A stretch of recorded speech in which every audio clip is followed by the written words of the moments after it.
There's nothing harder than watching your neighbors turn away when you need them most.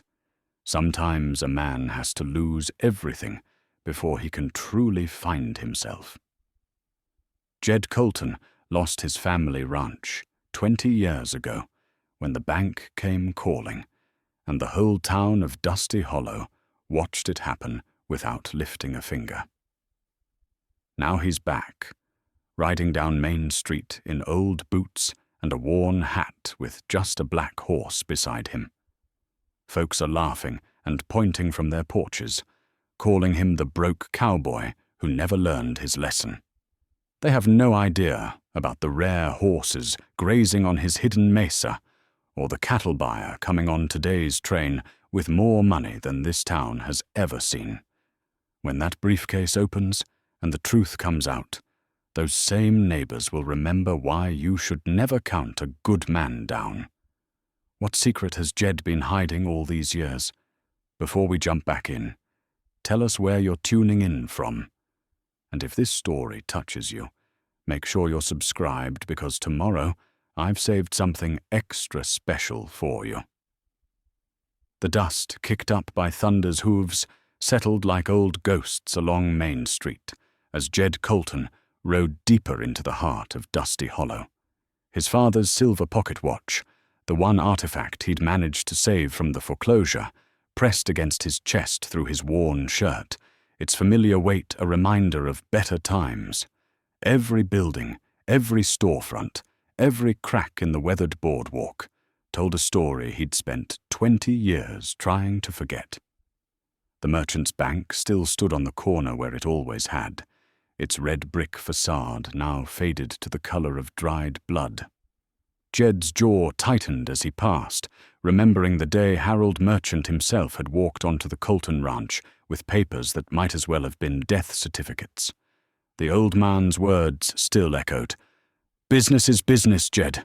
Nothing personal." But losing your daddy's land, the land 3 generations of Coltons had worked and died for, that felt pretty damn personal. Thunder snorted and shook his magnificent black head, sensing his rider's tension. The Andalusian stallion was worth more than most folks in this town would see in a lifetime, but to anyone watching, he looked like just another horse. That was the beauty of it. Sometimes the most valuable things came wrapped in humble packages. Well, I'll be damned. The voice cut through the afternoon heat like a rusty blade. Look what the cat dragged in. Jed didn't need to turn to know who was speaking. Tommy Briggs had been running his mouth since they were kids, and apparently 2 decades hadn't taught him any wisdom. The man sat on the steps of Muller's General Store, his belly straining against a shirt that had seen better days, a beer bottle dangling from his fingers at 2 in the afternoon. "Tommy." Jed nodded once, keeping Thunder moving at a steady walk. No need to stop for pleasantries with a man who'd laughed the loudest when the bank came calling. "Heard you been living up in the hills like some kind of hermit," Tommy called out, his voice carrying that particular brand of cruelty that small-town bullies perfected over the years. "Must be hard times if you're back here looking for handouts." A few other men gathered around Tommy, faces Jed recognized but names he'd rather forget. Jake Mueller, whose daddy owned the general store. Pete Hawkins from the feedlot. Men who'd once bought drinks for young Jed Colton when his family's ranch was the pride of the valley. "Don't look like much has changed with you, Tommy," Jed said, his voice calm as still water. "Still sitting on other folks' porches, talking about things you don't understand." Tommy's face reddened, but before he could respond, a new voice cut through the tension. "Jed Colton, as I live and breathe." This voice was different, warmer, tinged with genuine surprise rather than malice. Jed turned to see Doc Martinez stepping out of his clinic, medical bag in hand. The doctor had aged well, his hair silver now, but his eyes still sharp and kind. "Doc." Jed touched the brim of his hat respectfully. Martinez had been one of the few people who'd treated the Colton family with dignity right up until the end, "Heard you might be coming back for the reunion," Doc said, walking closer. His eyes took in Thunder with the practiced gaze of a man who knew good horseflesh when he saw it. "That's a fine animal you've got there." "He'll do." Jed patted Thunder's neck, feeling the stallion's powerful muscles beneath his palm. "How's Maria? The children?" "All grown up and moved to the city, can you believe it? Maria's grandmother now. 3 little ones keeping her busy." Doc's smile faded slightly as he studied Jed's face. "You look well, son. Mountain air agrees with you. It's quiet up there. Man can think." "Sometimes thinking's overrated," Doc said gently. "Sometimes living's more important." From the store steps, Tommy Briggs let out a snort of laughter. "Living? On what?"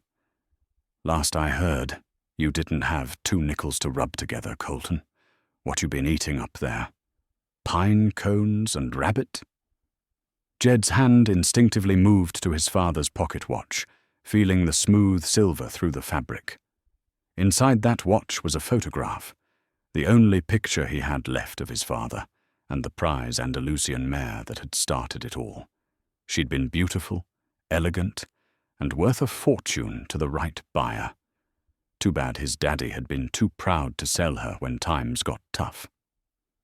"A man eats what he needs to eat," Jed replied evenly. "Must not be much," Jake Muller chimed in, emboldened by Tommy's jeering. "That shirt's got more holes than Swiss cheese, and those boots look like they walked through hell and back." They weren't wrong. Jed's clothes had seen better decades, and his boots bore the scars of countless miles through rough country. But appearances could be deceiving, a lesson this town was about to learn the hard way. "Clothes don't make the man," Doc Martinez said sharply, shooting a disapproving look at the gathering crowd. "Last I checked, character was measured by what a person does, not what they wear." "Character?" Tommy stood up unsteadily, the beer clearly not his first of the day. "What character is there in running away when things get tough? Real men stay and fight." The words hit their mark, and Jed felt the familiar burn of old anger rising in his chest. But he'd learned patience in the mountains. Patience and planning. Thunder shifted beneath him, sensing the change in his rider's mood. "Fighting's easy when you've got something worth fighting for," Jed said quietly. "And people willing to stand beside you." An uncomfortable silence settled over the group. Even Tommy seemed to realize he'd pushed too far, too fast. The distant whistle of the afternoon train broke the tension, its lonesome sound echoing off the mountains that ringed the valley. Jed's pulse quickened, right on schedule. "Well," he said, gathering Thunder's reins, "reckon I'll be moving along. Town's looking about the same as when I left." "Where you staying?" Doc asked. "Sarah Jenkins has been running a boarding house since her husband passed. Clean beds, good food." "Appreciate the offer, Doc, but I've got arrangements made." That was true enough. He'd be camping under the stars tonight, just like he had for most of the past 20 years. The mountains had taught him that a man didn't need much, just enough food, a dry place to sleep, and the wisdom to know the difference between what he wanted and what he needed. As he rode away from the confrontation, Jed could hear the men's voices rising behind him in speculation and judgment. Let them talk. By tomorrow morning, they'd have plenty more to discuss. The Founders' Day celebration was already beginning to take shape around the town square. Colorful bunting hung between lampposts, and volunteers were setting up booths for the festival. Children ran between the decorations, their laughter bright against the backdrop of adult conversation. It reminded Jed of celebrations from his youth when his family had been part of this community's heartbeat. His mother had loved Founders' Day. She'd spent weeks preparing her famous apple pies, and his father would enter his best horses in the showing competition. Those had been good times, times when the Colton name meant something in Dusty Hollow. Thunder's ears pricked forward as they passed the old livery stable, where Jed had learned to shoe horses and mend tack.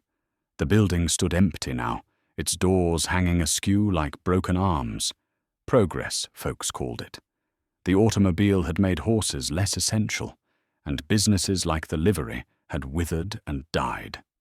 But horses, real horses, bred for nobility and grace, they still commanded respect from those who understood their value. And tomorrow, the whole town would understand. The train whistle sounded again. Closer now. Jed guided Thunder toward the depot, staying in the shadows of the buildings. He wanted to see the cattle buyer arrive, wanted to study the man who represented his vindication. 20 years of planning, 20 years of careful breeding and patient waiting, all leading to this moment. The depot platform was nearly empty. Just old Pete Hawkins waiting with a mail cart and a few travelers heading out of town. The train rounded the bend with a great belch of steam and smoke, its iron wheels squealing against the tracks as it began to slow. As the passenger car doors opened, Jed spotted him immediately. The man in the expensive grey suit stood out like a peacock among sparrows. Everything from his polished shoes to his confident bearing screamed money and importance. He carried a leather briefcase and looked around the platform with the practiced eye of someone accustomed to evaluating new territory.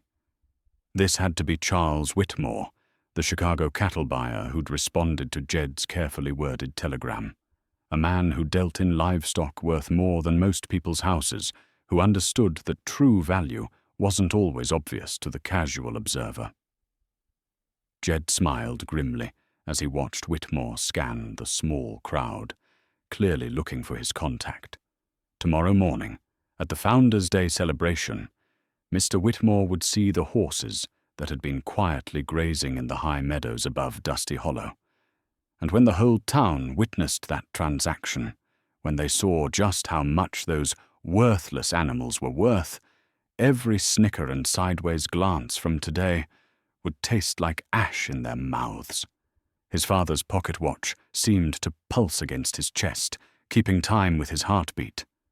Inside that watch was more than just a photograph.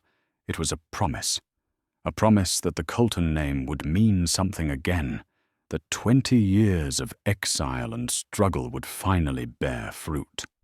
Thunder stamped impatiently, ready to move on.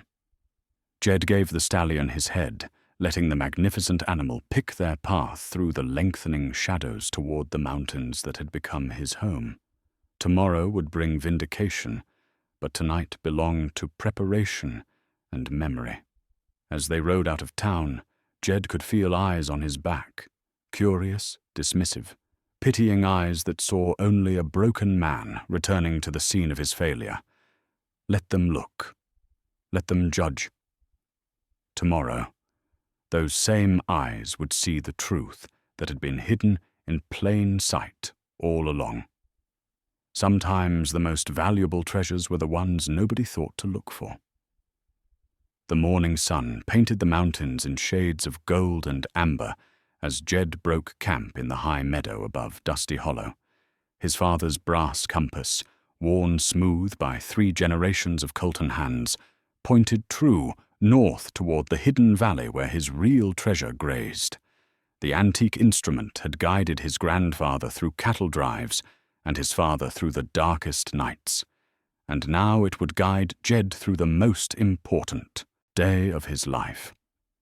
37 magnificent Andalusian horses lifted their heads as he approached, their coats gleaming like polished silver in the early light.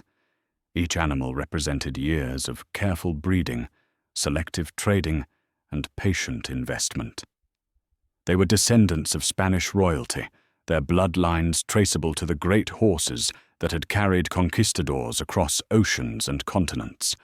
Thunder nickered a greeting as Jed approached, and the stallion's call was answered by the soft whinnies of mares and the playful snorts of young colts. This herd was worth more money than the entire town of Dusty Hollow had seen in decades, yet they grazed here in complete obscurity, hidden from the world that had rejected their owner. "Today's the day, old friend," Jed murmured, running his hand along Thunder's neck. "Today we show them what real value looks like." The ride down into town felt different this morning. Yesterday, Jed had been nothing more than a curiosity, a failed rancher returning to the scene of his humiliation. Today, he carried the weight of vindication in his saddlebags and the promise of justice in his heart. Founders' Day had transformed Dusty Hollow into something almost festive. Colorful banners stretched between buildings. Vendors hawked everything from fresh bread to hand-carved trinkets, and the sound of fiddle music drifted from the main stage. Children ran through the crowds with sticky fingers and bright smiles, their parents trailing behind with the patient expressions of folks enjoying a rare celebration. But beneath the surface merriment, Jed could feel the undercurrents of gossip and speculation. His appearance yesterday had set tongues wagging, and he caught fragments of whispered conversations as he rode through the crowd. "Heard he's been living like a wild man. Crazy to come back after all this time. Probably hoping for handouts. Let them whisper." In a few hours, those whispers would turn to stunned silence. The festival's livestock competition was set up in the old fairgrounds at the edge of town. Local ranchers had brought their finest animals, cattle, horses, even a few prized pigs, hoping to claim ribbons and bragging rights. Jed dismounted near the competition ring and began to unsaddle Thunder, taking his time and letting the curious crowds gather. "Well, well," a familiar voice called out. "Look who decided to enter the competition." Harold Merchant Jr. approached with the swagger of a man who'd never known real hardship. The banker's son had grown soft around the middle, his expensive clothes unable to hide the weakness that came from a life of inherited privilege.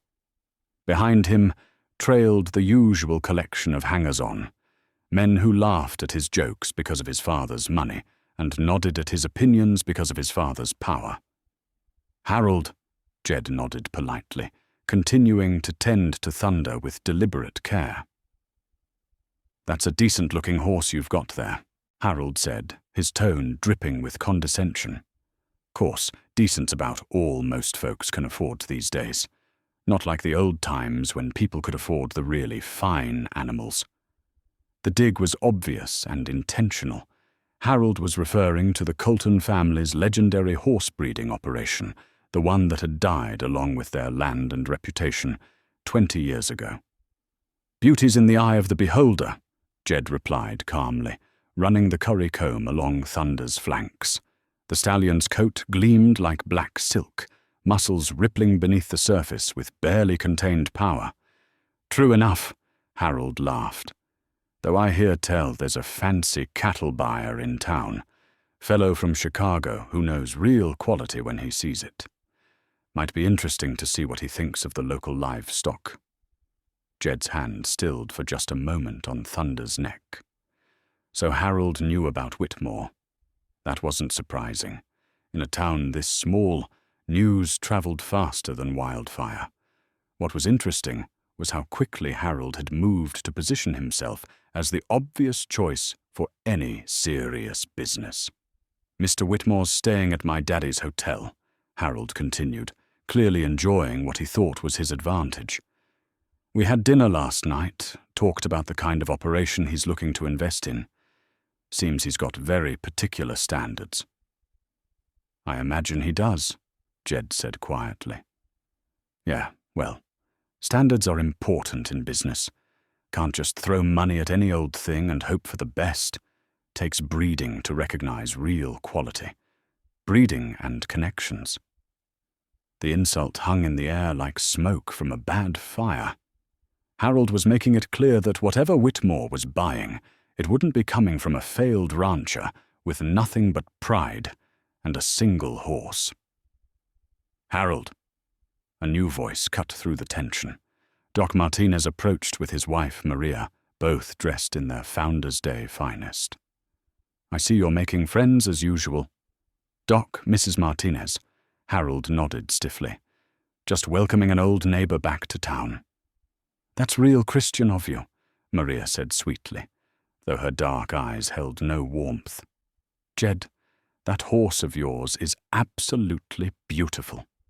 I don't think I've ever seen an animal carry himself with such nobility." "Thank you kindly, Ma'am. Thunder's got good bloodlines." "I'm sure he does." Maria's smile was genuine now.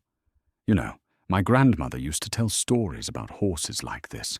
Spanish horses with hearts like lions and spirits that couldn't be broken."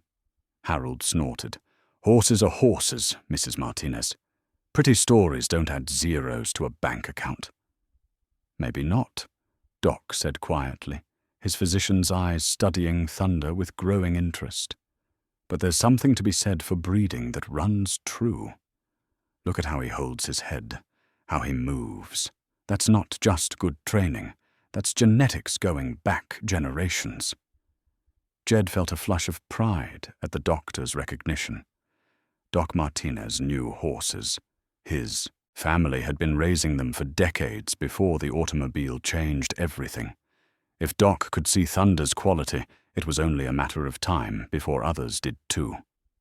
"Speaking of breeding," Harold said, his voice taking on a sharper edge, "I heard Charles Whitmore is particularly interested in horses with documented bloodlines. Papers, registration, that sort of thing. Of course, that's the kind of record-keeping that takes money and connections to maintain." Another dig, another reminder of Jed's fallen status. But Harold's words revealed something important.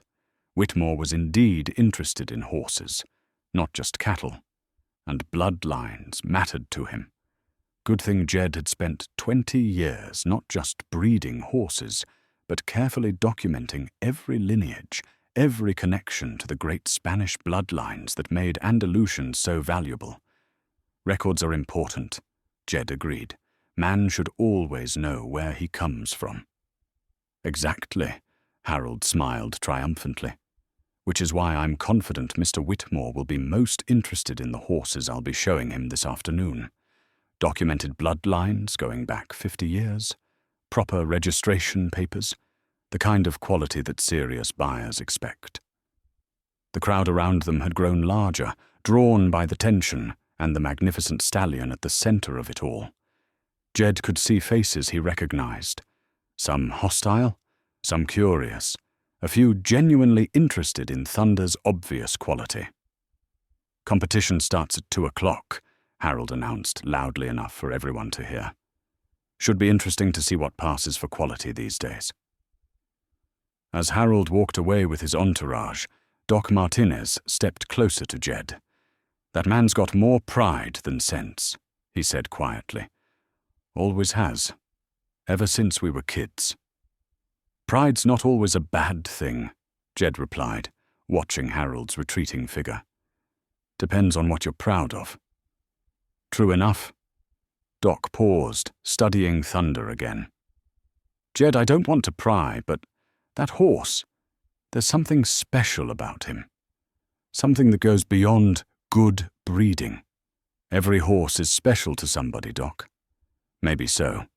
But this one," Doc shook his head. "I've been around horses my whole life, and I've never seen one carry himself like that. It's like he knows he's royalty." Jed's hand moved unconsciously to his father's compass in his vest pocket. Doc was right, of course. Thunder wasn't just any horse.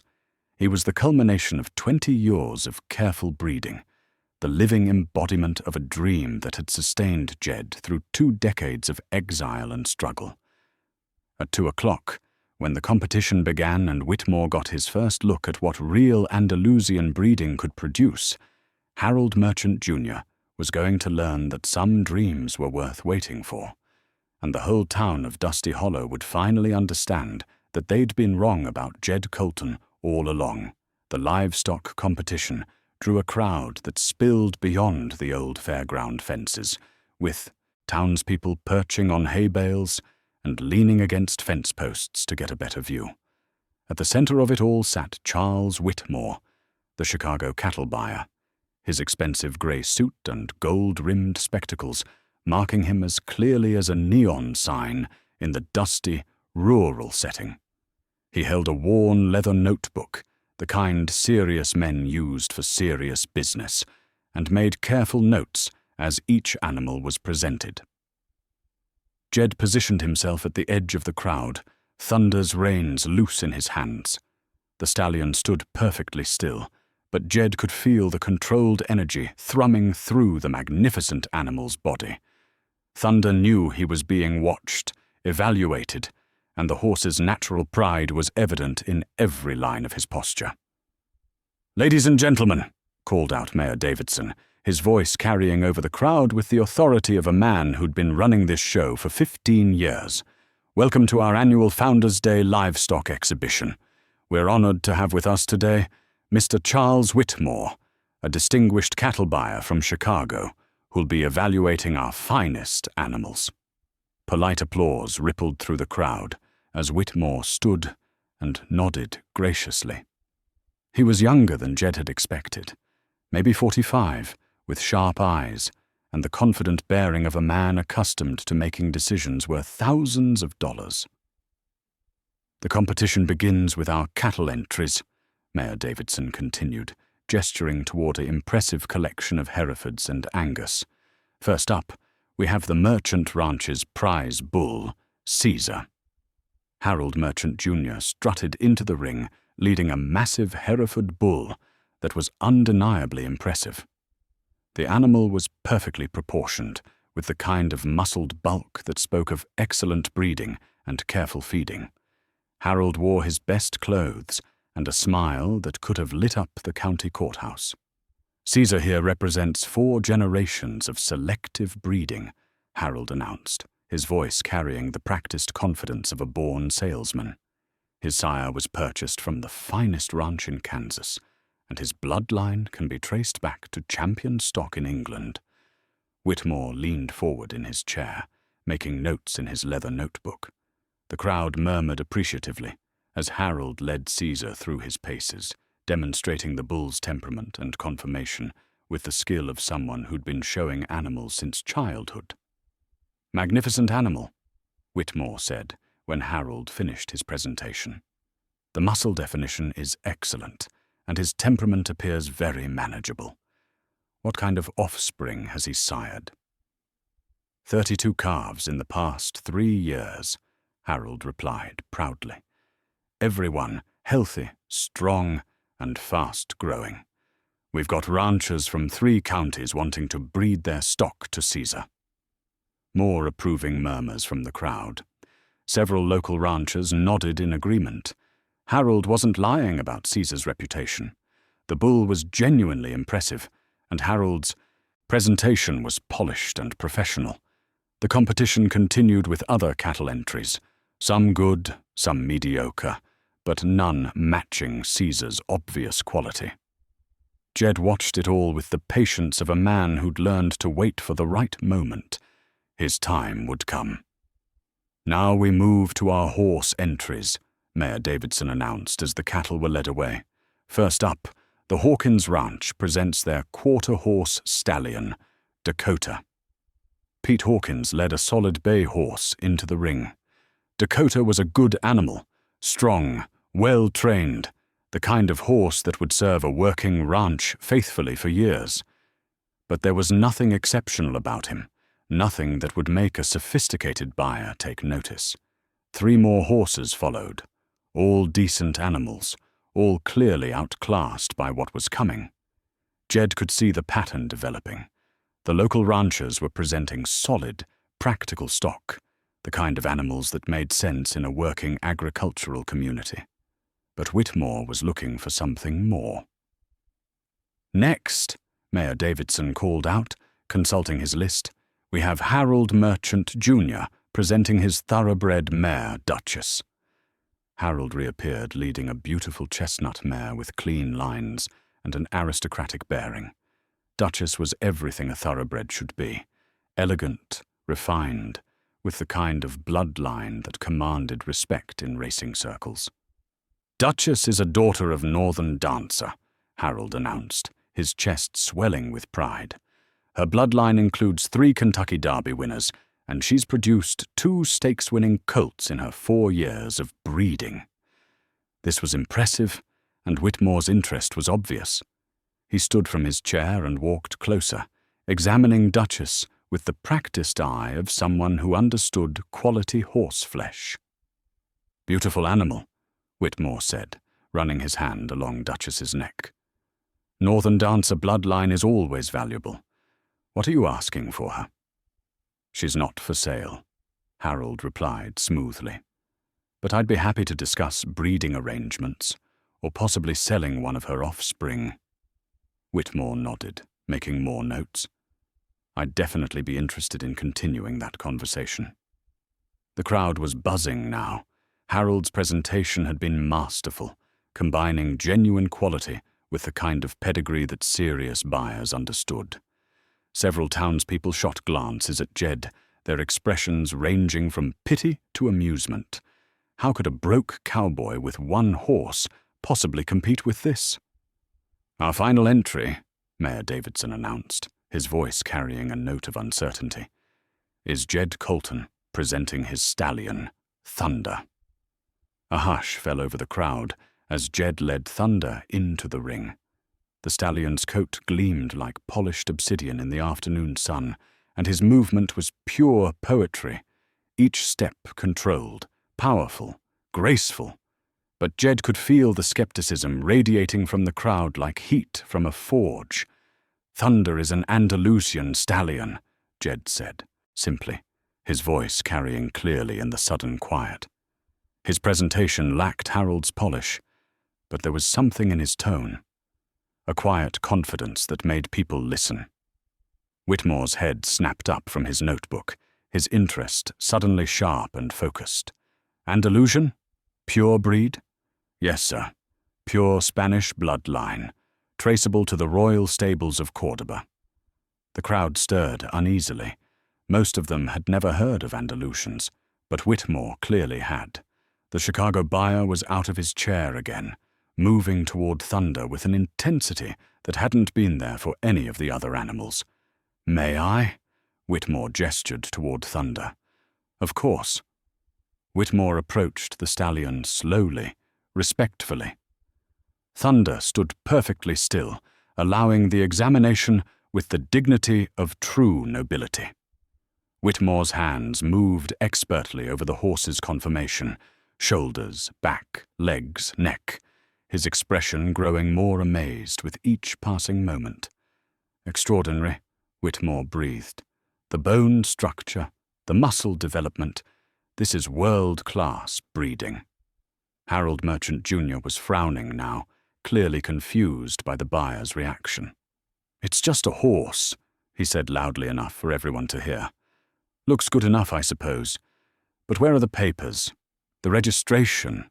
Without proper documentation?" "The papers are in order," Jed interrupted quietly, reaching into his saddlebag and withdrawing a thick manila envelope.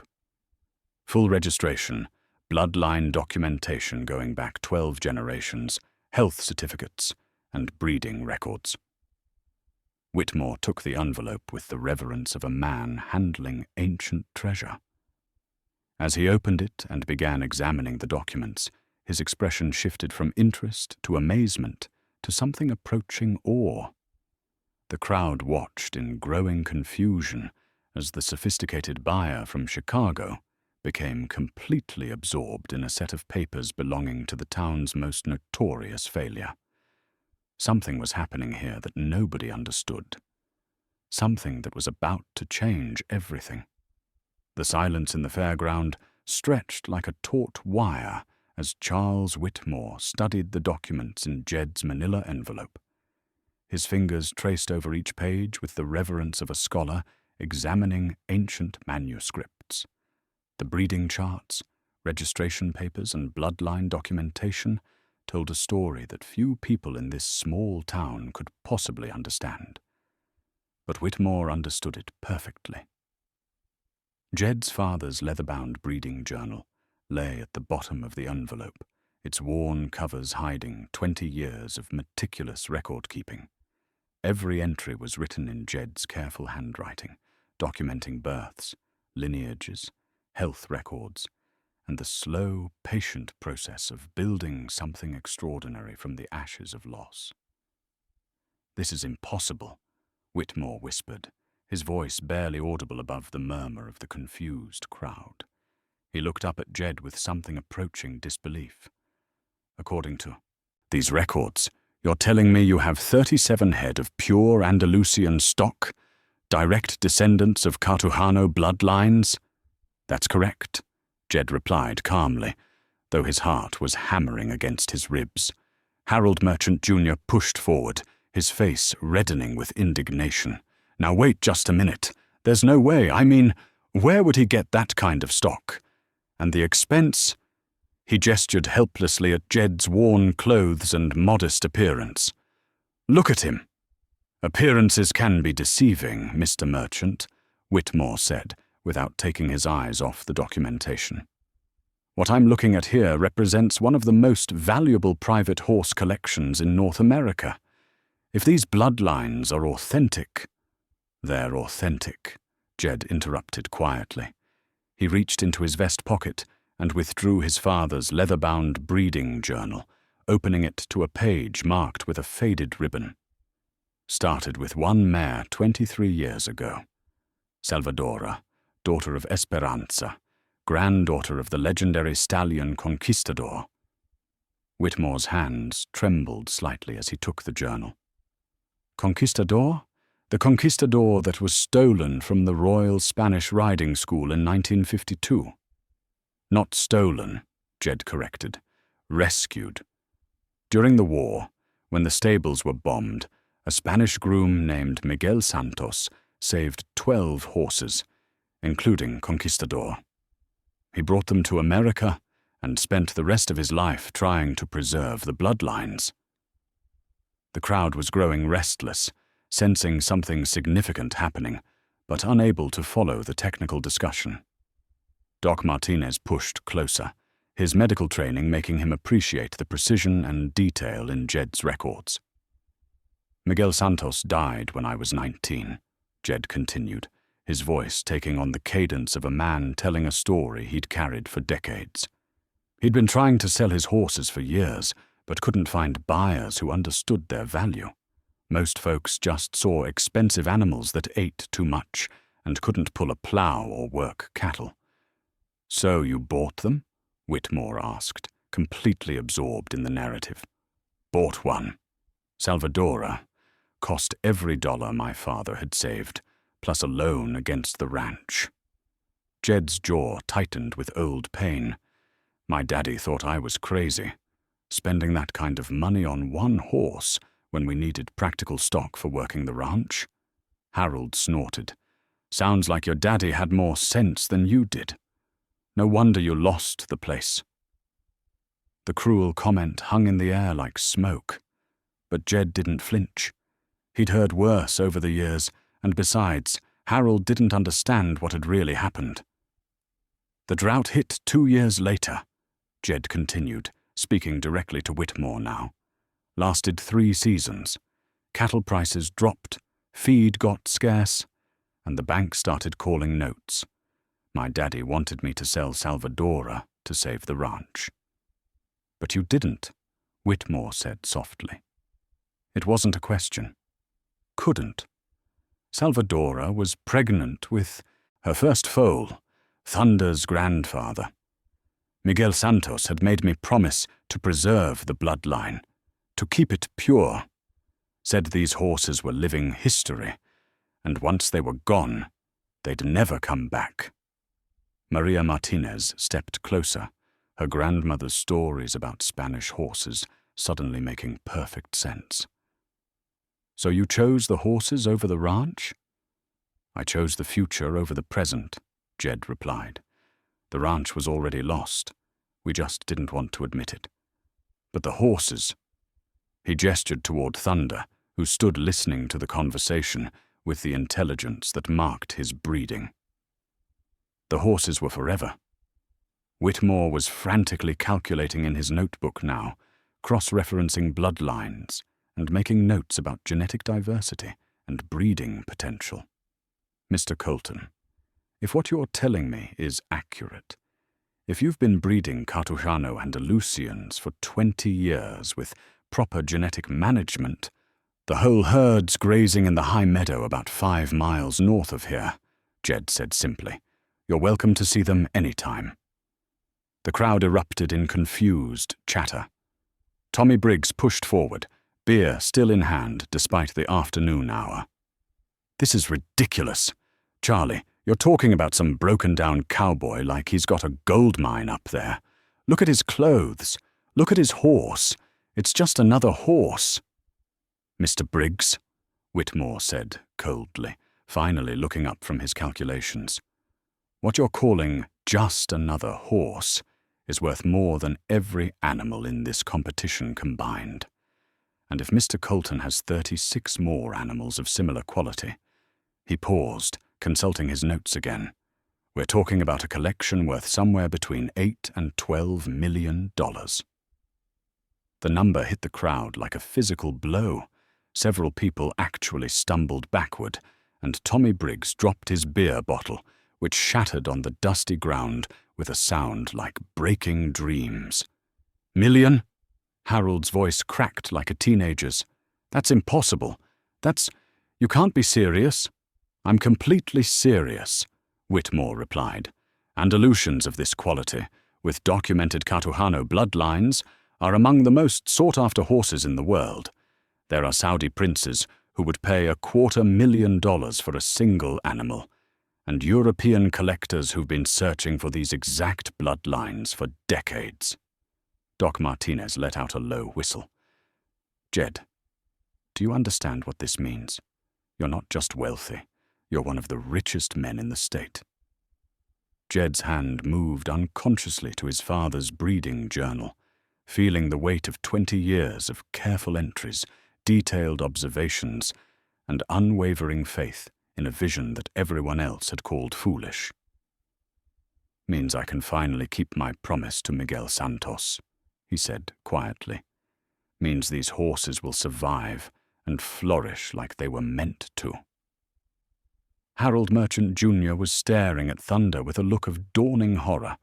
Finally, understanding that everything he thought he knew about status and value in this town had just been turned upside down. The broke cowboy who'd been run out of Dusty Hollow 20 years ago had just become the wealthiest man in the county, and the competition wasn't even over yet. The transformation in the crowd's behavior was swift and unmistakable, like watching a flock of birds suddenly change direction mid-flight. Where moments before there had been snickers and whispered ridicule, now there was stunned silence, punctuated by urgent, hushed conversations. Jed could see the mental calculations happening behind their eyes. The same neighbors who'd written him off as a failure were now trying to reconcile his worn clothes and modest appearance with the staggering wealth Whitmore had just revealed. Mayor Davidson cleared his throat nervously, clearly struggling to process what he'd just witnessed. His ceremonial gavel, a gift from the town's founding families that had presided over decades of competitions, trembled slightly in his hand as he tried to restore order to the proceedings. Well, the mayor said, his voice unnaturally loud in the sudden quiet, that certainly was educational. Mr. Whitmore, would you like to examine any other animals before we— Actually, Whitmore interrupted, closing his notebook with a decisive snap. I think I've seen everything I need to see.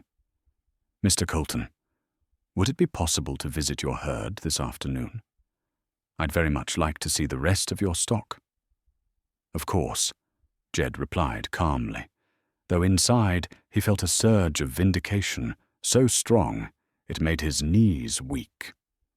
They're about an hour's ride north. We could head up there now if you'd like. Harold Merchant Jr. stepped forward desperately, his earlier confidence cracking like ice in spring. Now hold on just a minute. Mr. Whitmore, surely you want to discuss my animals as well? Caesar alone represents— Mr. Merchant, Whitmore said politely but firmly. Your bull is indeed impressive, and your thoroughbred mare is beautiful. But I'm afraid my clients are specifically looking for something much more unique. The Andalusian bloodlines Mr. Colton has preserved are exactly what I've been searching for. The dismissal was courteous but final. Harold's face went through several shades of red before settling on a mottled purple that clashed badly with his expensive shirt. Around him, his usual circle of supporters began to edge away, the social mathematics of the town shifting in real time. Tommy Briggs, still staring at the broken beer bottle at his feet, looked up with the expression of a man whose entire understanding of the world had just been shattered. Jed, he said uncertainly. I mean, Mr. Colton, sir. I was just kidding around earlier. You know how it is, old friends giving each other a hard time. The attempt at damage control was pathetic, and everyone knew it. Jed studied Tommy's face for a long moment, remembering every sneer, every cruel joke, every time this man had kicked him when he was down. I remember exactly how it was, Tommy, Jed said quietly, and I remember exactly who my friends were when times got hard. Doc Martinez stepped forward, his weathered face creased with something that might have been pride. Jed, I have to ask, why didn't you ever say anything? All these years letting folks think— Think what? Jed interrupted. That I was a failure? That I'd made bad choices and lost everything? He shrugged. Maybe I had lost everything that mattered to most folks, but I still had what mattered to me. Maria Martinez nodded slowly, understanding dawning in her dark eyes. Your grandmother's stories, she said to her husband. Remember? About the Spanish horses that were like kings among animals? She always said they'd come back someday. These horses never left, Jed said simply. They've been here all along, waiting for people to remember their value. Whitmore was growing impatient, clearly eager to see the rest of the herd. Mr. Colton, if we could— Actually, Harold interrupted desperately, I think there might be some legal issues here. I mean, without proper veterinary certification, import documentation, the horses were born on American soil, Jed said calmly, and Dr. Martinez has been their veterinarian for the past 5 years. Haven't you, Doc? Doc Martinez nodded slowly.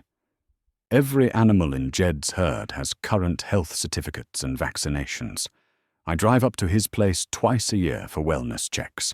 Finest horses I've ever worked with. You've seen them? Harold's voice cracked with disbelief. Of course I've seen them. Who do you think delivered half the foals? Doc's tone was growing sharp. Jed never made a secret of what he was doing. He just never felt the need to brag about it to folks who wouldn't understand anyway. The revelation that Doc Martinez had known about the horses all along sent another shock through the crowd.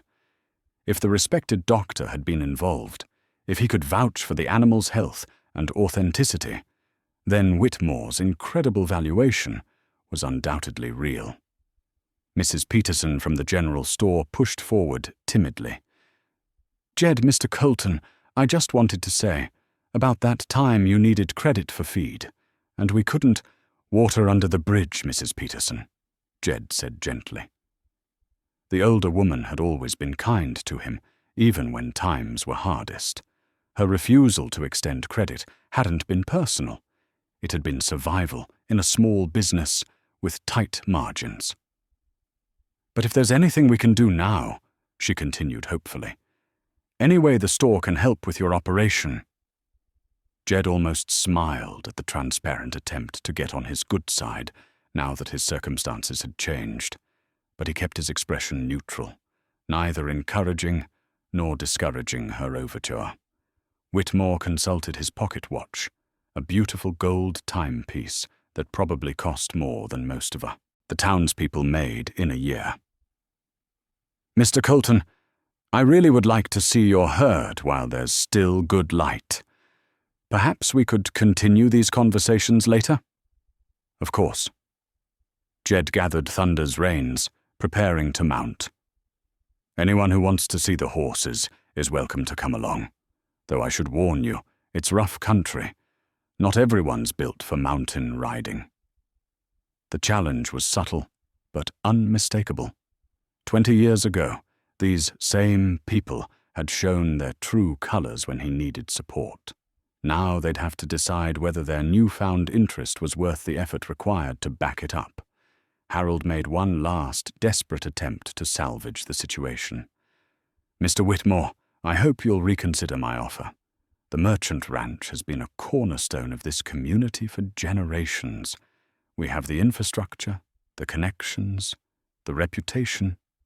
"Mr. Merchant," Whitmore said patiently, "I'm sure your ranch is very impressive, but infrastructure and reputation don't create bloodlines that took centuries to develop. What Mr. Colton has preserved is irreplaceable." As Jed swung up into Thunder's saddle, he caught sight of his reflection in the window of the mayor's truck. The same weathered face, the same worn clothes, the same modest appearance that had drawn scorn and ridicule just hours earlier. But now, somehow, everything had changed. Not because he was different, but because everyone else finally understood what he'd always known. Sometimes the most valuable things in the world came wrapped in humble packages, and sometimes a man's worth couldn't be measured by the clothes he wore or the money in his pocket. Sometimes it could only be measured by the promises he kept and the dreams he refused to let die. The procession that followed Jed up the mountain trail bore little resemblance to the crowd that had gathered for the livestock competition. What had started as nearly 50 curious onlookers quickly dwindled to a determined dozen as the reality of the 5-mile mountain ride set in.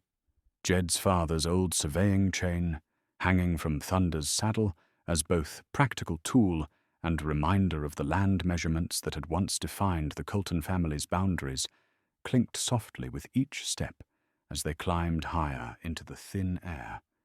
Charles Whitmore rode a borrowed horse with the careful concentration of a man more accustomed to train compartments than mountain trails. Doc Martinez sat his mount with the easy confidence of someone who'd been riding these paths for decades, while Maria had opted to wait in town, understanding that this journey was about more than sightseeing.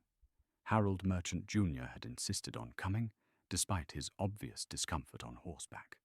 His expensive riding clothes, clearly purchased for show rather than function, were already showing dust and strain.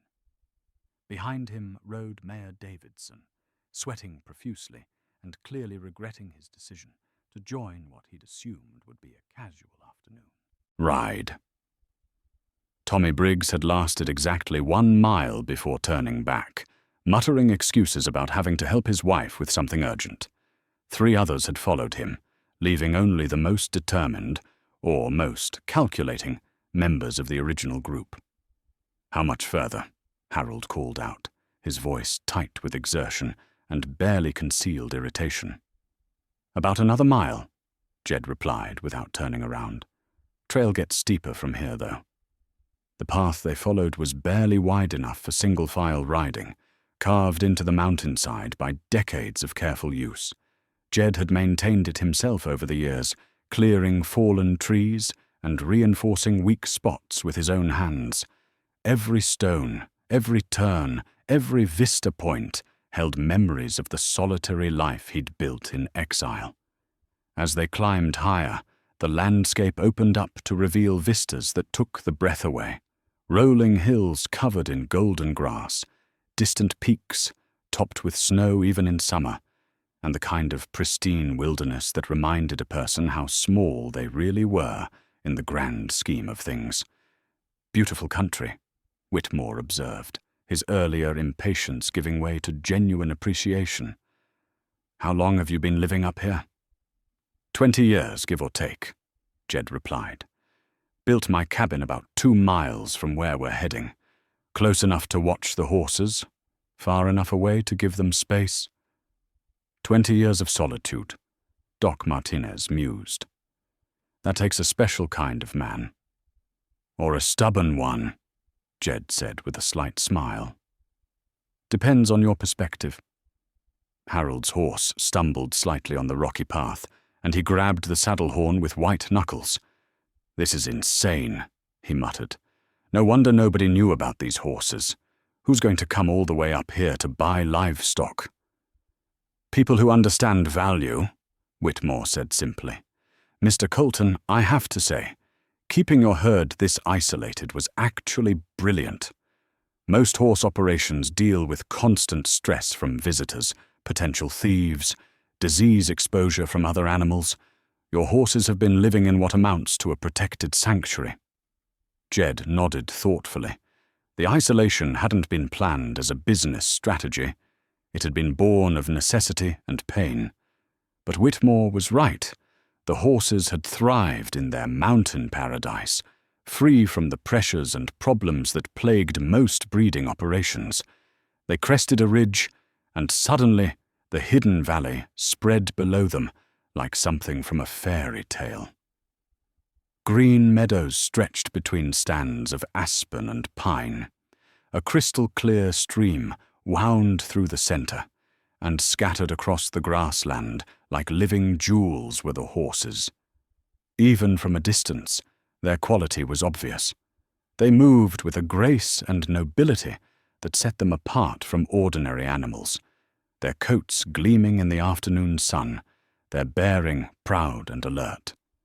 37 magnificent creatures, each one a masterpiece of breeding and genetics. "Sweet Jesus," Mayor Davidson breathed, pulling up short at the vista. "Jed, I had no idea." Whitmore was already dismounting, his notebook forgotten as he stared at the scene below. "This is extraordinary. Absolutely extraordinary." Harold remained mounted, his face pale beneath his expensive hat.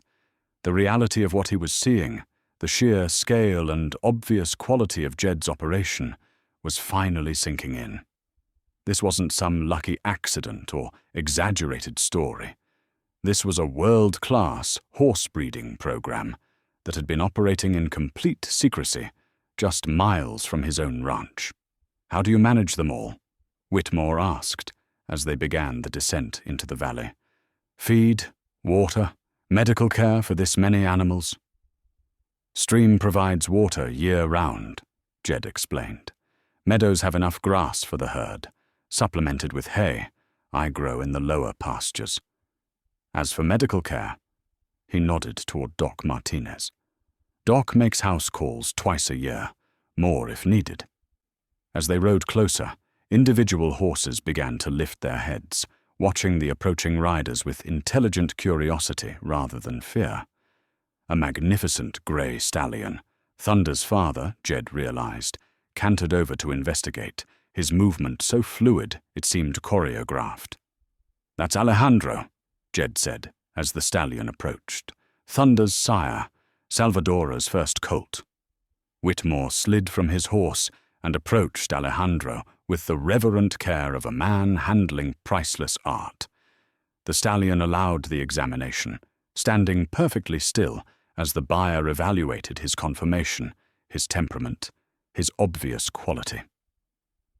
"The bone structure is perfect," Whitmore murmured, running his hands over Alejandro's legs.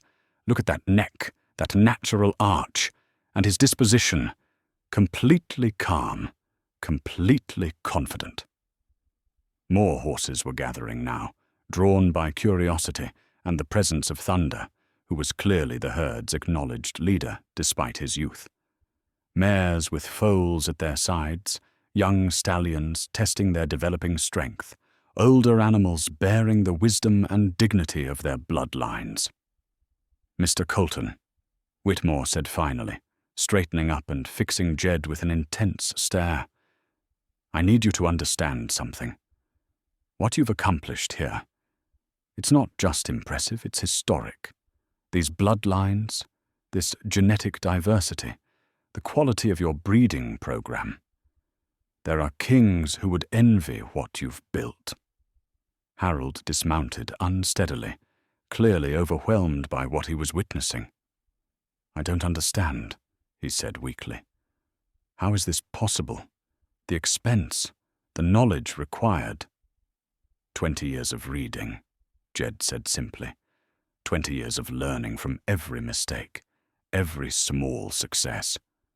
20 years of putting the horse's needs above everything else. Doc Martinez was examining a mare with a young foal, his professional eye taking in details that the others missed. "Jed, the bone density on these animals.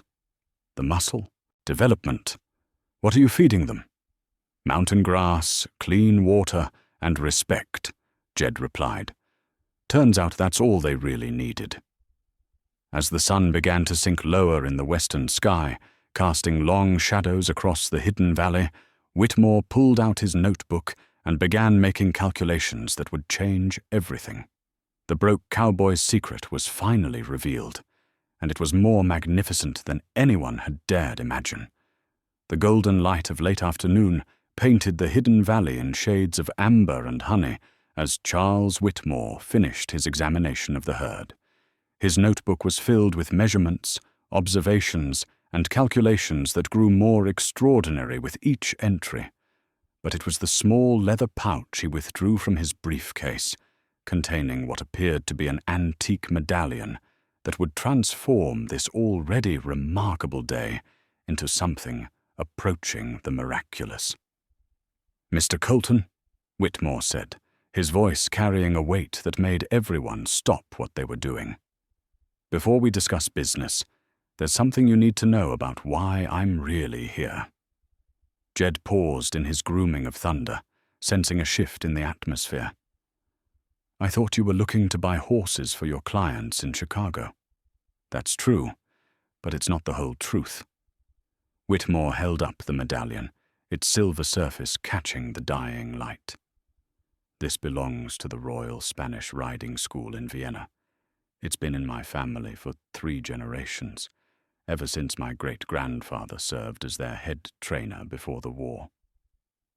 Harold Merchant, Jr., who had been sitting dejectedly on a fallen log, looked up sharply. "What does that have to do with anything?" Whitmore ignored Harold's question, his attention focused entirely on Jed. "My great-grandfather, Heinrich Whitmore, was there the night Miguel Santos rescued the horses from the bombing. He helped load them onto the ship that brought them to America, and before Santos left, he gave my great-grandfather this medallion and made him a promise." The elderly buyer's hands trembled slightly as he opened the medallion to reveal a small photograph, faded and worn, but clearly showing a magnificent stallion in formal riding pose. He promised that if the bloodlines ever surfaced again, if someone had successfully preserved what he'd saved, the Royal School would want to know. Doc Martinez stepped closer, his physician's eye noting the obvious authenticity of the old photograph. "That's Conquistador, isn't it?" "Yes," Whitmore breathed, "and if Mr. Colton's documentation is accurate, every horse in this valley carries Conquistador's blood." He looked directly at Jed, his eyes bright with something approaching awe. "Do you understand what this means?" Jed's hand moved unconsciously to his father's pocket watch, feeling the familiar weight against his chest. Inside that watch was his own photograph of Salvadora, taken the day he'd bought her from Miguel Santos. He'd carried it for 23 years, never imagining it might connect to something larger than his own small dream. "I'm not sure I follow," Jed said carefully. "The Austrian government has been searching for these bloodlines for 70 years, Whitmore explained, his excitement growing with each word. When the Royal School was rebuilt after the war, they lost more than just buildings. They lost genetics that took centuries to develop. The Lipizzaner breeding program was decimated. Mayor Davidson, who had been quietly struggling with the altitude and the day's revelations, found his voice. "You're saying these horses are connected to those white horses we see in the movies? The ones that dance?" "The Lipizzaner breed shares common ancestry with the Andalusians," Whitmore confirmed. "But more importantly, the specific bloodlines that Mr. Colton has preserved, the Cartujano lines, they're the missing link the Royal School needs to restore their breeding program to its full potential." Harold stood up abruptly, his face flushed with renewed indignation. "This is getting ridiculous. You're talking about some kind of international conspiracy over a bunch of horses in the middle of nowhere. Next you'll be telling us Jed sitting on the crown jewels." Whitmore's smile was enigmatic. "In a sense, Mr. Merchant, that's exactly what I'm telling you." He withdrew a thick envelope from his briefcase, not the manila folder containing business documents, but something far more official-looking, bearing seals and ribbons. "This is a letter of authorization from the Austrian Ministry of Culture and the director of the Royal Spanish Riding School. They've empowered me to negotiate for the acquisition of proven Cartujano bloodlines, with a budget that—" He paused, consulting the documents. "Well, let's just say money is not a consideration." The silence that followed was absolute. Even the horses seemed to sense the gravity of the moment, several of them lifting their heads to watch the humans with intelligent curiosity. "How much money are we talking about?" Doc Martinez asked quietly. Whitmore consulted his papers again. "The Royal School is prepared to offer $25 million for exclusive breeding rights to Mr. Colton's entire herd, plus an additional $5 million per year for the next 20 years to manage and expand the breeding program under their supervision." The numbers hit the small group like physical blows. Harold actually staggered backward, his face going pale. Mayor Davidson sat down heavily on the nearest rock, his ceremonial bearing completely forgotten. $50 million, Harold whispered. "You're talking about $50 million. Over 20 years, yes," Whitmore confirmed, though the initial payment would be $25 million immediately upon signing the agreement. Jed stood perfectly still, Thunder's reins loose in his hands, trying to process what he'd just heard. $25 million. Enough to buy half the state of Montana. Enough to transform not just his life, but the entire region. "There's more," Whitmore continued, clearly enjoying the effect his revelations were having.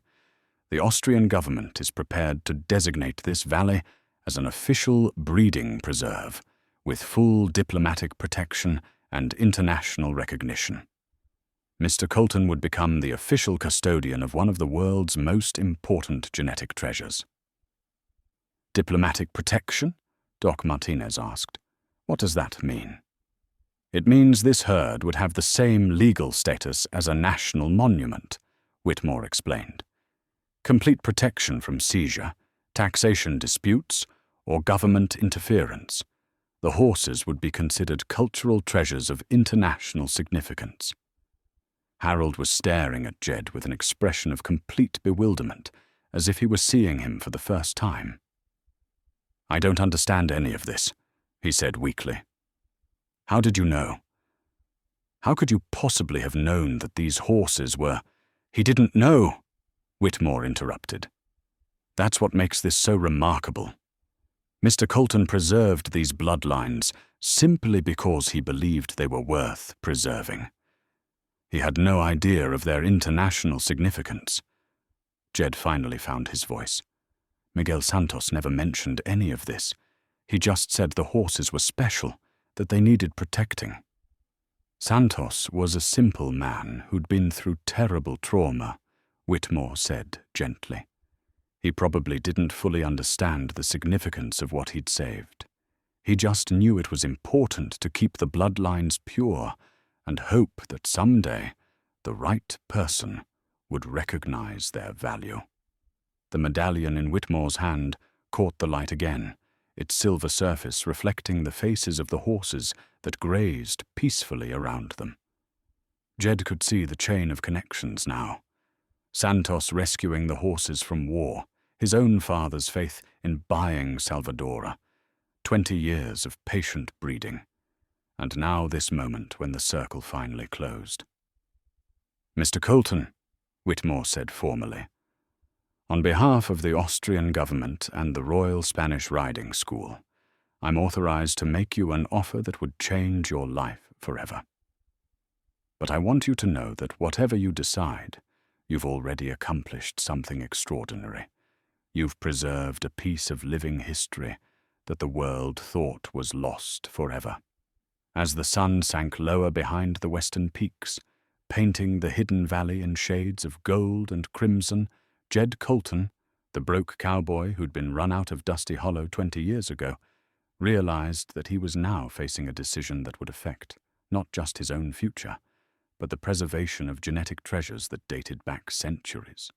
The horses that had been his companions in exile, his solace in loneliness, and his faith in dark times were about to become his gateway to a destiny he'd never imagined possible. And the whole world was about to learn that. Sometimes the most valuable things in life came not from seeking wealth or recognition, but from keeping promises to those who could no longer speak for themselves. In his pocket, his father's watch ticked steadily onward, marking time toward a decision that would echo through history. The campfire crackled softly in the gathering darkness as the small group settled in for what would prove to be one of the most consequential nights in Dusty Hollow's history. Jed's grandfather's cast-iron coffee pot, blackened by countless fires and carrying the wisdom of 3 generations of mountain men, sat warming over the coals, its familiar weight and shape a comfort in a world suddenly turned upside down. Charles Whitmore had insisted on spending the night in the valley rather than attempting the treacherous ride back to town in darkness.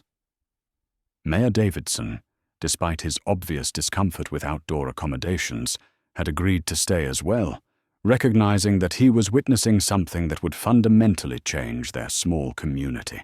Harold Merchant Jr., however, had opted to make the dangerous night ride back to town, his departure marked by muttered complaints and the sound of his horse's hooves fading into the mountain silence. Doc Martinez sat cross-legged by the fire, his weathered hands wrapped around a tin cup of coffee, his medical mind still processing the magnitude of what they'd discovered. "Jed," he said quietly, "I keep thinking about what your father would say if he could see this." Jed poured coffee into his own cup, the ritual as automatic as breathing after 20 years of solitary campfires. "He'd probably say I was still too stubborn for my own good," he replied with a slight smile, spending 20 years proving a point that could have been made in 20 minutes. "Could it, though?" Whitmore asked from his makeshift bedroll. Despite his expensive suit and city ways, he'd adapted to the mountain setting with surprising grace.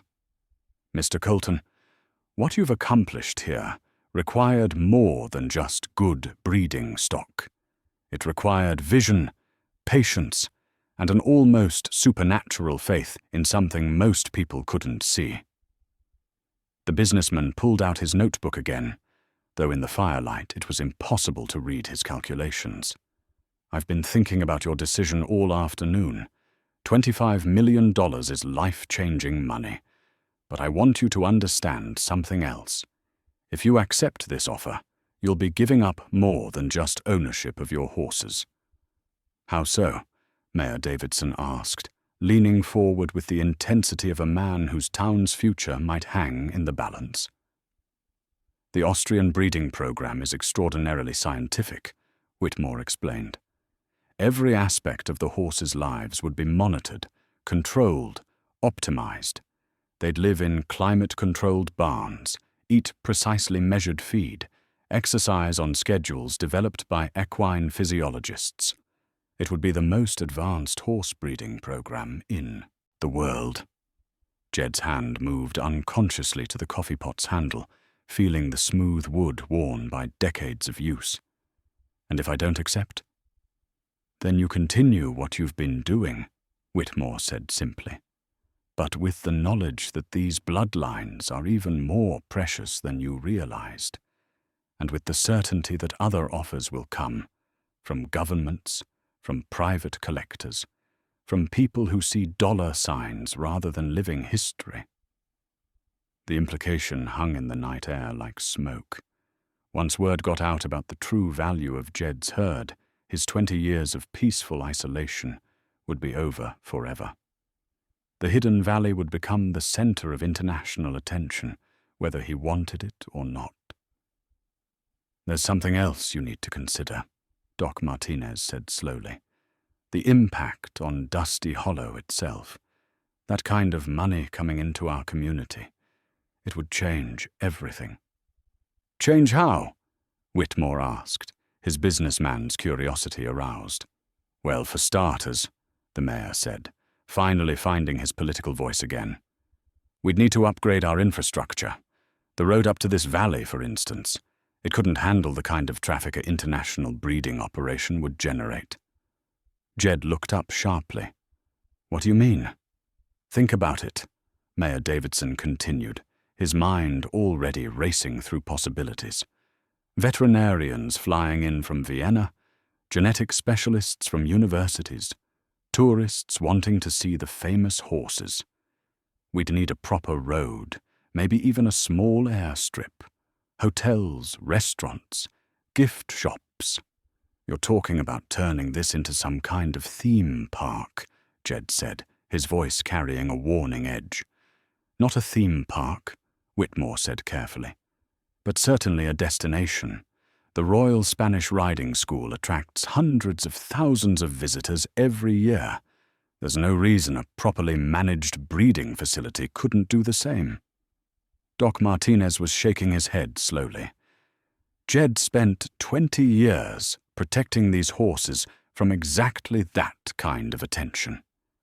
Now we're talking about putting them on display for the whole world. The conversation was interrupted by the soft sound of hoofbeats approaching through the darkness. Thunder raised his head from his grazing, nickering a greeting to the approaching horse. A few moments later, a familiar voice called out from the shadows. "Hello, the fire!" "Maria?" Doc Martinez called back in surprise. "What are you doing up here?" Maria Martinez rode into the firelight on her sturdy mare, her face serious in the flickering glow. "I came to tell you what's happening in town," she said without preamble. "Word's gotten out about the horses and the money. The whole place has gone crazy." Jed felt his stomach tighten. "What do you mean, crazy?" "Harold got back about an hour ago and started telling everyone who'd listen about $50 million and international conspiracies," Maria explained as she dismounted. "Half the town thinks he's lost his mind, but the other half is already making plans." "What kind of plans?" Mayor Davidson asked nervously. "Tommy Briggs is trying to file some kind of claim on the mountain, saying his grandfather's ranch included mineral rights up here. The Petersons are talking about expanding their store to handle international tourists. 3 different people have asked me if I know how to cook Austrian food." Whitmore was taking notes again, his pen moving rapidly in the firelight. "This is exactly what I was afraid of," he murmured. "Once news of this magnitude gets out, it takes on a life of its own."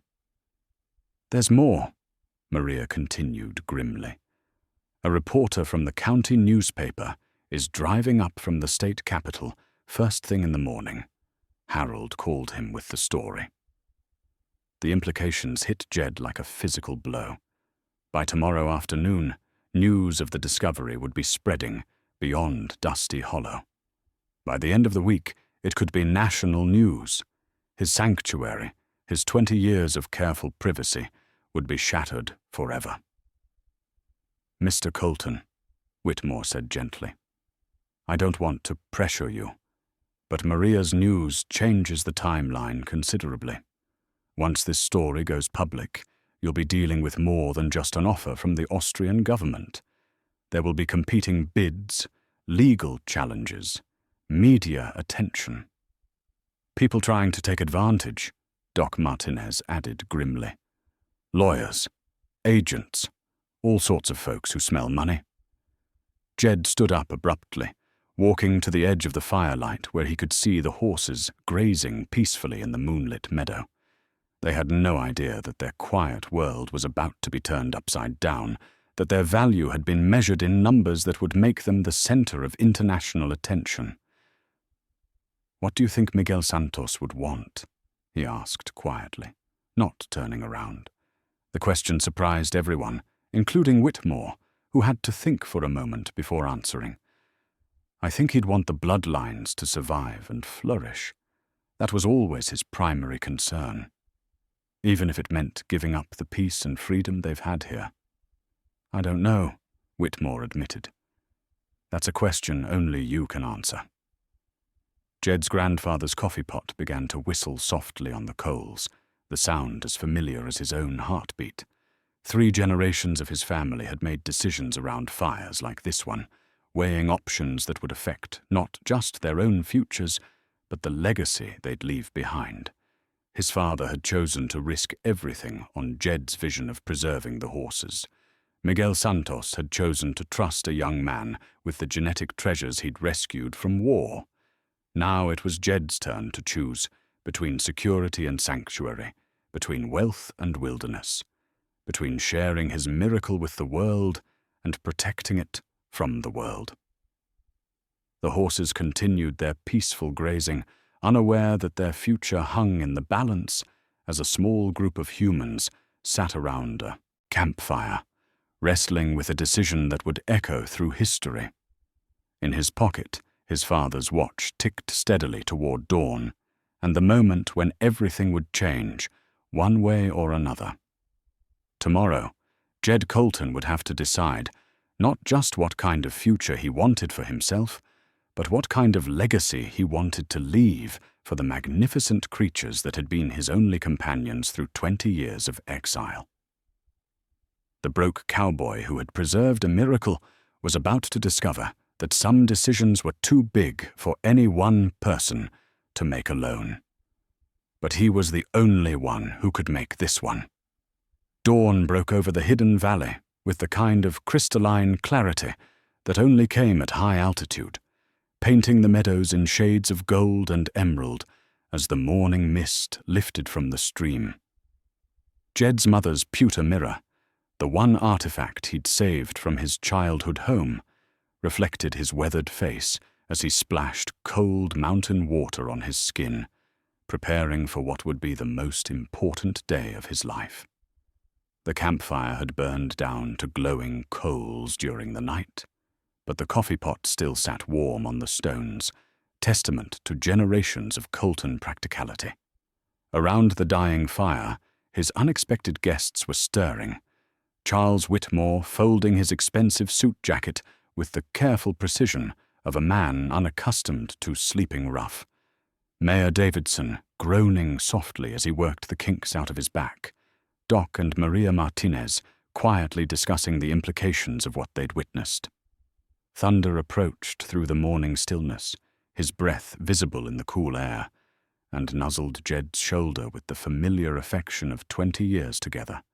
The stallion's dark eyes seemed to hold an understanding of the momentous decision that lay ahead, though perhaps that was just projection from a man facing the hardest choice of his life. "Sleep at all?" Doc Martinez asked, approaching with 2 steaming cups of coffee. "Some."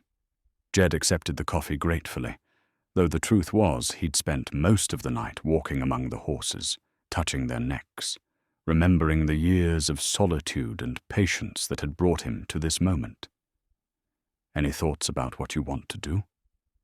Before Jed could answer, the distant sound of engines drifted up from the valley below, vehicles struggling up the mountain road that had seen little traffic beyond Doc's twice-yearly visits and the occasional supply run. "Sounds like our peaceful morning is about to end," Maria said grimly, shading her eyes as she peered down toward the trail. Whitmore consulted his gold pocket watch with the practiced motion of a man whose life was governed by schedules and deadlines. That'll be the reporter Harold called, I'd guess, and probably others. The first vehicle to appear was a dusty pickup truck bearing the logo of the county newspaper, followed by a sleek SUV that clearly didn't belong to anyone from Dusty Hollow. Behind them came what looked like half the town, cars and trucks strung out along the mountain road like ants following a trail of sugar. "Well," Jed said quietly, "reckon privacy's officially over." The procession of vehicles struggled up the final steep section of trail, engines whining in the thin air, city cars scraping their undercarriages on rocks that mountain vehicles would clear easily. When they finally reached the meadow's edge, doors began opening to disgorge a collection of people that looked like something from a fever dream. A young woman with a camera and notebook emerged from the newspaper truck, followed by a man in an expensive suit who had the bearing of a lawyer or government official. The SUV produced two more people with professional cameras and recording equipment, clearly media from somewhere far beyond the county limits. Behind them came the townspeople, Harold Merchant Jr. leading the charge with the triumphant expression of a man who'd delivered the story of the century, Tommy Briggs lurking behind him with the guilt-ridden look of someone hoping to be forgiven for past sins, Mrs. Peterson clutching a basket of what appeared to be homemade pastries, as if food could bridge the gap between her former dismissal and current desperation for forgiveness. "Mr. Colton," the newspaper reporter called out, already approaching with her pen poised. "I'm Jennifer Walsh from the Mountain County Tribune. I understand you've been hiding a multi-million-dollar horse operation up here for 20 years. "Hiding might be the wrong word," Jed replied calmly, though his hand moved unconsciously to his mother's mirror in his vest pocket. "Never made a secret of what I was doing. Just didn't see the need to make a fuss about it." The man from the SUV stepped forward with the confident bearing of someone accustomed to being the most important person in the room. "Mr. Colton, I'm Robert Hayes from the State Agricultural Commission. We need to discuss the regulatory implications of an operation of this magnitude." "What regulatory implications?" Doc Martinez asked sharply, his protective instincts kicking in. "Well, for starters," Hayes replied, consulting a tablet computer, "import permits, breeding licenses, health certifications for international transport. An operation worth $50 million can't simply exist in regulatory limbo." Whitmore stepped forward smoothly, his businessman's instincts recognizing a potential threat. "Mr. Hayes, I assume you have proper authorization to investigate Mr. Colton's operation. These horses are private property on private land." "Actually," Harold Merchant Jr. interrupted loudly, his voice carrying across the meadow, "that's not entirely clear. The mineral rights to this section of mountain were never properly transferred when the original homestead—" "Harold," Jed's voice cut through the growing babble with quiet authority, "this is still private land, and these people are still my guests. I'd appreciate it if you'd remember that." The rebuke was gentle but unmistakable, and Harold's face reddened as he realized he'd overplayed his hand. Around them, the horses continued their peaceful grazing, seemingly oblivious to the human drama unfolding in their sanctuary. Jennifer Walsh was scribbling frantically in her notebook. "Mr. Colton, how does it feel to discover you're one of the wealthiest men in the state?" Jed looked around at the crowded meadow, at the reporters and officials and townspeople who'd come seeking some piece of his sudden fortune, at the magnificent horses who'd been his only companions through 20 years of exile, at the mountains that had sheltered his dreams when the rest of the world had given up on him. "Feels like it's time to make a decision," he said simply. The silence that followed Jed's words stretched across the meadow like morning fog, broken only by the gentle sound of horses cropping grass and the distant murmur of the mountain stream. In his weathered hands, He held his father's original land deed, yellowed with age, and bearing the signatures of 3 generations of Coltons who had called this valley home, the one document that established his unquestionable right to make this decision. "Mr. Colton," Charles Whitmore said gently, understanding the gravity of the moment, "whatever you decide, I want you to know that preserving these bloodlines for 20 years is already an extraordinary achievement." Jennifer Walsh's pen hovered over her notebook, ready to record whatever came next for the front page of tomorrow's newspaper. The government official, Hayes, stood with his tablet poised to document any regulatory violations. Tommy Briggs and Mrs. Peterson watched with the desperate attention of people hoping their past cruelties might be forgiven in light of future prosperity. Harold Merchant Jr. opened his mouth to speak again, but a sharp look from Doc Martinez silenced him before he could add more complications to an already complex situation. Jed walked slowly among the horses, Thunder following at his shoulder like a faithful shadow. Each animal represented years of careful breeding, infinite patience, and unwavering faith in a vision that everyone else had called foolish. The grey mare Esperanza, Salvador's daughter and the grandmother of half the herd, lifted her head as he passed, her wise eyes seeming to understand that this moment would define the future of everything Miguel Santos had died trying to preserve. "These horses have been living free for 20 years, Jed said finally, his voice carrying clearly in the mountain air. "They've never known bars or schedules or scientists measuring their every breath. They've just been horses, magnificent, wild, and completely themselves." He stopped beside Alejandro, Thunder's father, and ran his hand along the stallion's powerful neck. "Mr. Whitmore, your offer is generous beyond anything I ever dreamed possible. $25 million would change not just my life, but this entire community." Mayor Davidson leaned forward eagerly, already calculating infrastructure improvements and economic opportunities. "But," Jed continued, "there's something else to consider. Something that's worth more than any amount of money." He pulled the land deed from his vest pocket, unfolding the fragile document with careful reverence. "This deed was signed by my great-grandfather in 1887. It grants ownership of this land to the Colton family in perpetuity, with all mineral rights, water rights, and, this is the important part, grazing rights for livestock in the high meadows." Hayes looked up sharply from his tablet. "What exactly are you saying?" "I'm saying that under the original homestead provisions, this land has been in continuous agricultural use for over a century, which means it's protected under federal agricultural preservation laws from seizure or forced development."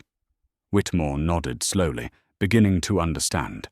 "You're invoking agricultural sanctuary status." "That's exactly what I'm doing," Jed confirmed.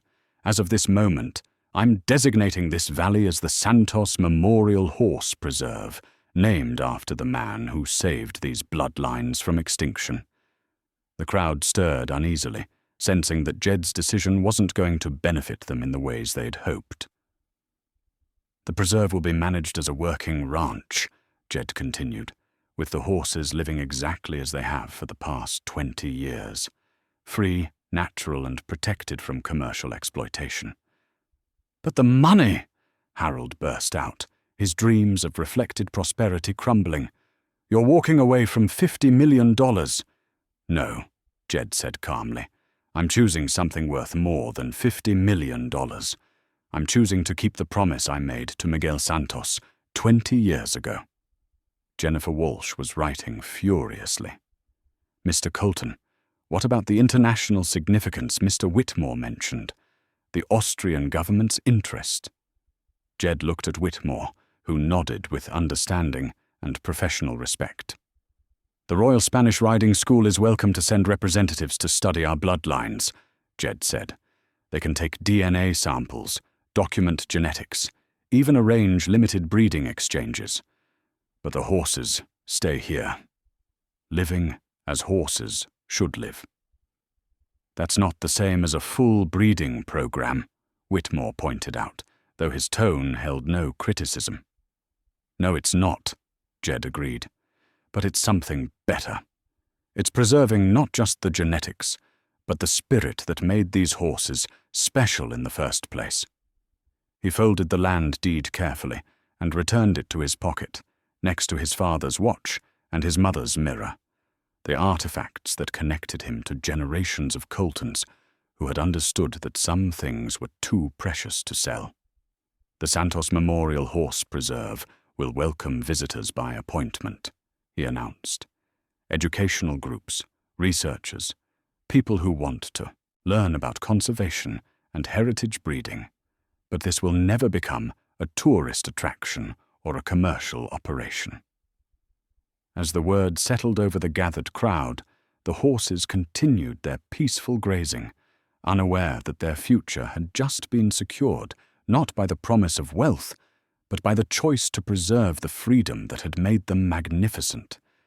Jed Colton had just turned down $50 million to keep a promise to a dead man and honor the trust of creatures who had never asked for anything but grass, water, and the freedom to be themselves. 1 year later, Jed stood on the same ridge where he'd first revealed the hidden valley to Charles Whitmore, watching the morning sun paint the meadows in familiar shades of gold and green. In his hands, he held a new artifact, a brass plaque crafted by the Austrian government and personally delivered by the director of the Royal Spanish Riding School, officially recognizing the Santos Memorial Horse Preserve as a UNESCO World Heritage Site for genetic conservation. The valley looked much the same as it always had. 43 horses now grazed in the meadows, 6 new foals born during the past year, each one a testament to the continuing vitality of the bloodlines Miguel Santos had died protecting. Thunder stood watch over the herd, with the dignified bearing of a king surveying his kingdom, his black coat gleaming in the early light. But some things had changed.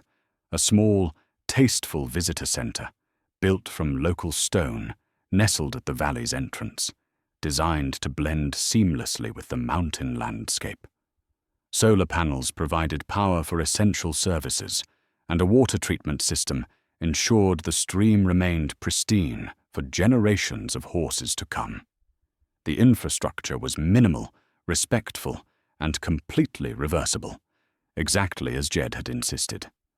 The sound of approaching vehicles broke the morning silence, but these weren't the chaotic invasion of reporters and opportunists that had marked that momentous day a year ago.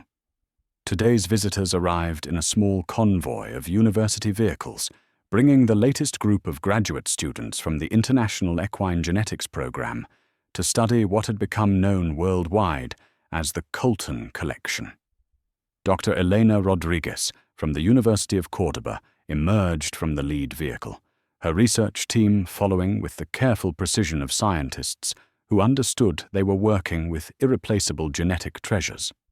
Over the past year, she and teams from Vienna, Kentucky, and a dozen other institutions had documented bloodlines that traced back through centuries of careful breeding, creating a genetic map that would guide horse preservation efforts worldwide.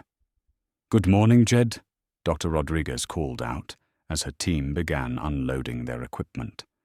"Ready for another day of making history?" Jed smiled, still adjusting to being addressed by first name by some of the world's most distinguished equine researchers. "Dothiwa, horses are ready. Question is whether your students can keep up with them." The educational programs had become one of the preserve's most successful initiatives. Young researchers from around the world came to study not just genetics and breeding techniques, but the philosophy of conservation that had guided Jed's work. They learned that true preservation meant protecting not just bloodlines, but the conditions that allowed those bloodlines to flourish naturally.